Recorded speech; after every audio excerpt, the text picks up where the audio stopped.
Team Empire's plans. Okay. I think if Empire can do That strong, it's actually ridiculous. It's time for rune contests. Obviously, because Team Empire, they got a Void versus a Broodmother up on the top, but we watch the bottom lane. Sumail gets knocked on, and now in comes that Sunray. Look for that early damage. The Oracle's taking way too much. Evil Genius's PPD will spill the first blood.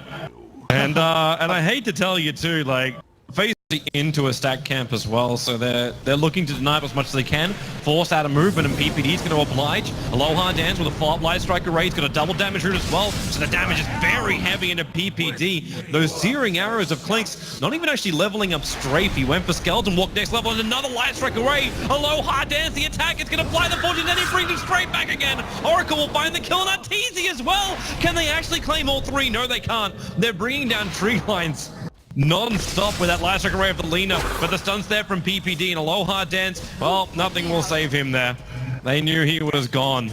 This is what you gotta really appreciate from the Russian teams. They are not afraid of going and grab a lot of damage through auto attacks early on with the searing arrows. So it's impossible for EG to actually fight up against this lane because Spectre isn't very good. This was ballsy for him to stay here. The imprisonment, Aloha Dance will come in. That Sunstrike is well on the dot. This time around, in game one, Sumail missed. Yeah. Just harassing into the Clinks. He's still fighting for as much CS as possible. He's managed to grab 19 now. Top lane, well, there's that Chronosphere and the rotations. Oracle's there, and Universe will drop. So they do catch out Universe as he comes just a little bit too close to that tier 1 tower, giving Team Empire the information they required. Looks like they also burn a dust charge there from Aloha. Are they gonna get Yoki now? With a follow-up stun, maybe. He's still got a defensive imprisonment. Mia comes in. There's going to be a little bit of help coming in from Oracle, so that damage onto the OD is still going to be enough. Damn, that Firefly does some good work. PPD with a follow-up stun, but a double stun as well from Aloha. He's got that slave. They find the kill thanks to the extra nuke coming in from Oracle. They're not just getting trade-offs across. Will be able to immediately TP down. He's not gonna be able to do much against the Clinks though. The cost of going this Sunray. Oh, okay. He has a. That could work. Yep. That could work very well. Sunray. Oh, and the Sunstrike. The combination of the star. Oh, this is a nice rune. PPD now with a haste rune, and with the Spirelings, they can easily dive underneath the tower. Aloha's managed to get rid of a little bit of them. PPD, there's your Sunstrike, and they can't actually finish off Aloha Dance, as those Spirelings just can't reach him. Now they can, as time is now resumed, but PPD nuked down by the Oracle. So it ends up being a 1-for-1 trade against Sumail with this Exort build. Really, they get the kill, an equal kill, and then they waste it. Not waste. Dead. They're going to go for the dust again. Okay, Halos is searing arrows. Spear's going to drop FN. The Sunstrike is too far away because he just TP's himself away to safety all the way back to base. He would have died on that last hit. They're going to two-man smoke move with PPD as well as Spear. And PPD smoke's going to break. Oracle comes in. The Observer Ward is placed. And, well, Oracle continues to walk into PPD. Again, this Sunstrike. They just need a setup stun. And everything else just takes care of itself. One tower, and that could bait him to stay out just a little bit longer. Aloha. Dust on the Clinks. Yep. They can get the reveal, but there's a lot of Spirelings also right behind them. And with the stun, it's way too far off from Aloha. Dance with the Spireling army, and the spawn Spirelings being pumped into Aloha. They're going to find the kill. A slave is not enough to get rid of that big army of spiders. The Void's rotated down, and Aloha Dance, he's only 24 experience points away from having his Laguna Blade, and it's not even required to kill off Arteezy here. The physical damage with the magical control is going to be enough. But Universe looking to try and add a lot more pressure in towards the mid. In comes Phoenix, Fear, just throwing out now that Sunray into the back of Yoku. It's the Oracle who's in more trouble underneath that tower. There's a huge army of spiders as EG bring practically everyone to the lane apart from Arteezy. Coming out, I don't think EG suspects it. They're going for the Lina kill instead. And this is what Empire does really well. They leave a guy in the lane. Well, Spectral Horn. Where's your reality? In fact, Arteezy, he's just gone after Aloha Dance, so Aloha's going to be picked off, but because the Spectral Haunt reveals the fact that Roshan's being done, you've got going the Blats is that it's good against Roshan attempts, or for Roshan. PPD found the opening, the stun, the finger, the Sun Ray, but no, he gets a defensive disruption off. And now FN needs to pump out the damage with one attack. He brings PPD down below half his life, but it's not going to stop Yoku from dying. And the movement's coming back over. The Chronosphere is off. Can they kill off Samel? FN, no strafe available, but still that physical damage is a lot. They commit Laguna as well. PPD barely actually going down. The regeneration was kicking in, but the Sunray, there it is. 3 points up in it only. They don't even need the Nova. Fear just continues to burn the mana on the Sunray instead. The 2 tower in the mid lane. This isn't scouted out by EG, and now here comes your smoke move. They need to get a really good chrono. PPD waiting in the back line. Smoke's going to break, so they know PPD is there, but he gets the Hex off PPD. Have they got enough damage? The nukes, yes it is. PPD will drop down. Go6 jumps forward. He actually isolates Samale. But the issue is Arteezy's on the back line, and no one went with Go6. He was so far away from the rest of his team, and now Fear into the Nova. He tanked the Laguna Blade, and the Nova burn does its work. Aloha Dance will drop as Fear is made anew. And this will now mean you actually do take the tier 2 tower as well, EG. I say the easiest target now that he's used its Icarus dive and directly TPs out. So they need to try and gank up on the mid, and PPD's going to be the target. It'll take 3 attacks, and Ben only able to get out the 2. There's your 3rd one, however. And that shows you just how much food.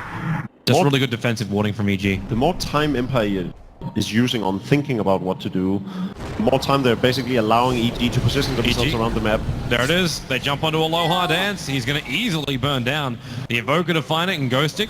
Well, he's blinks back off cooldown, but now with a Spectral Haunt, put him all on the cooldown. Finger of Death right on top of the Oracle. He actually has to ulti himself out, but he will not be able to TP to safety. There's just way too much damage that's been done. So he'll end up just popping to the Spectre as the rest of Empire bail out. Can they? That sentry's just too far away to see FN. The jump in, the Chronosphere. Yoku, he blinked himself into the edge of the Chronosphere, which allows the universe to burn him out as well as Fear to get involved. Oh my, this was not the play right now from Team Empire. They burned the Aegis, the Immortal, but the second life doesn't count for anything. Disaster. Mistakes were made. Sitting with his calm exterior saying, oh, thank you. We class that one as free gold. Samel's trying to go for more, again chasing this Oracle. There's no saving grace of the false promise this time around. The Ether Lens, he can throw out a lot of abilities without putting himself at risk of someone like, well, even then, if he's close enough to a Lion, they'll just start nuking each other. Spectre, where are you going? It's top lane. It's onto the Clinks. FN, he can't get anywhere. Again, Arteezy coming in for this reality dust play onto the Clinks. Ready with the Sunstrike whenever needed. He found out the Aghanim Scepter now, sitting on close to 2,000 gold. He's gonna go for the Boots of Travel afterwards. Here comes PPD. Invis Rune right in front of Yoki. Starts off with the Hex, follow up into the stun, but it's a good Chronosphere. Catching out 3. The Sunstrike's still on its way with a deafening blast. It's really disrupting Team Empire, but they've already managed to find 2 kills. And can they get away? Aloha Dance, he's being hunted down by this Spectre. Now looking over for Yoku. Universe all over him like an infestation. Ghostix runs back up inside. The Ice Wall is down. It's a double kill for Universe. This Team Empire, they're losing hero after hero. There's one more defusal charge if Arteezy wants to use it, but they remember this is objective-based Dota coming for that tier 3 tower. BKB is now done, however, for FN. He's got a strafe available, as well as having that Death Pact. So it's some nice damage. The problem is, they need to have the control to go with it. So they jump themselves in, they look for the kill over on Universe, but the Tornado perfectly there from Smell. Now FN will get his BKB off, but the damage, oh, nice light strike array. Arteezy held in position for so long, and it will be long enough. He'll go down. Universe is still dealing with this mid lane. They've taken out the melee racks, but it's forcing FN not to chase and just be on the defense job. It's a very... Scouting out, looking for Team Empire. And they are going to find Aloha Dance. And now Spectre. And when you got the 4 spirits, which have already removed by like 4 armor. Oh, that Oracle. You're right. He can try and save one hero, but he guarantees dies for it. Arteezy trying to go for the mana dodge on Laguna, but the Sunray is doing some work, but so is Ghostix. They already managed to find 1 kill over on Samale. But the BKBs are triggering out. FN, one more attack. You'll find the kill on PPD, but he loses his life. The buyback has to come out right now from the Clinks. They need the defense. Like, what do you lose? You lose your range racks, but more importantly, you're going to lose that bottom lane. You'll most likely lose the bottom lane. Yoku could Like, he could scramble some defense with the help of that leaner in a moment. He still has a Black King bar. He didn't actually use it in that fight. There's the jump in. Clinks will buy back. Ghost 6, front line. There is no Chronosphere. And man, that Oracle dies so quickly. They will actually bring down... No, doesn't! That attack had to be a micro away, and GG, well played. EG will take game number 2. What a wonderful Nova to actually end it on from Fear. Yeah, very convincing play by EG in this second game. Deal with it. Like, it wasn't a bad start, but you could see what would happen the second you move Faceless Void.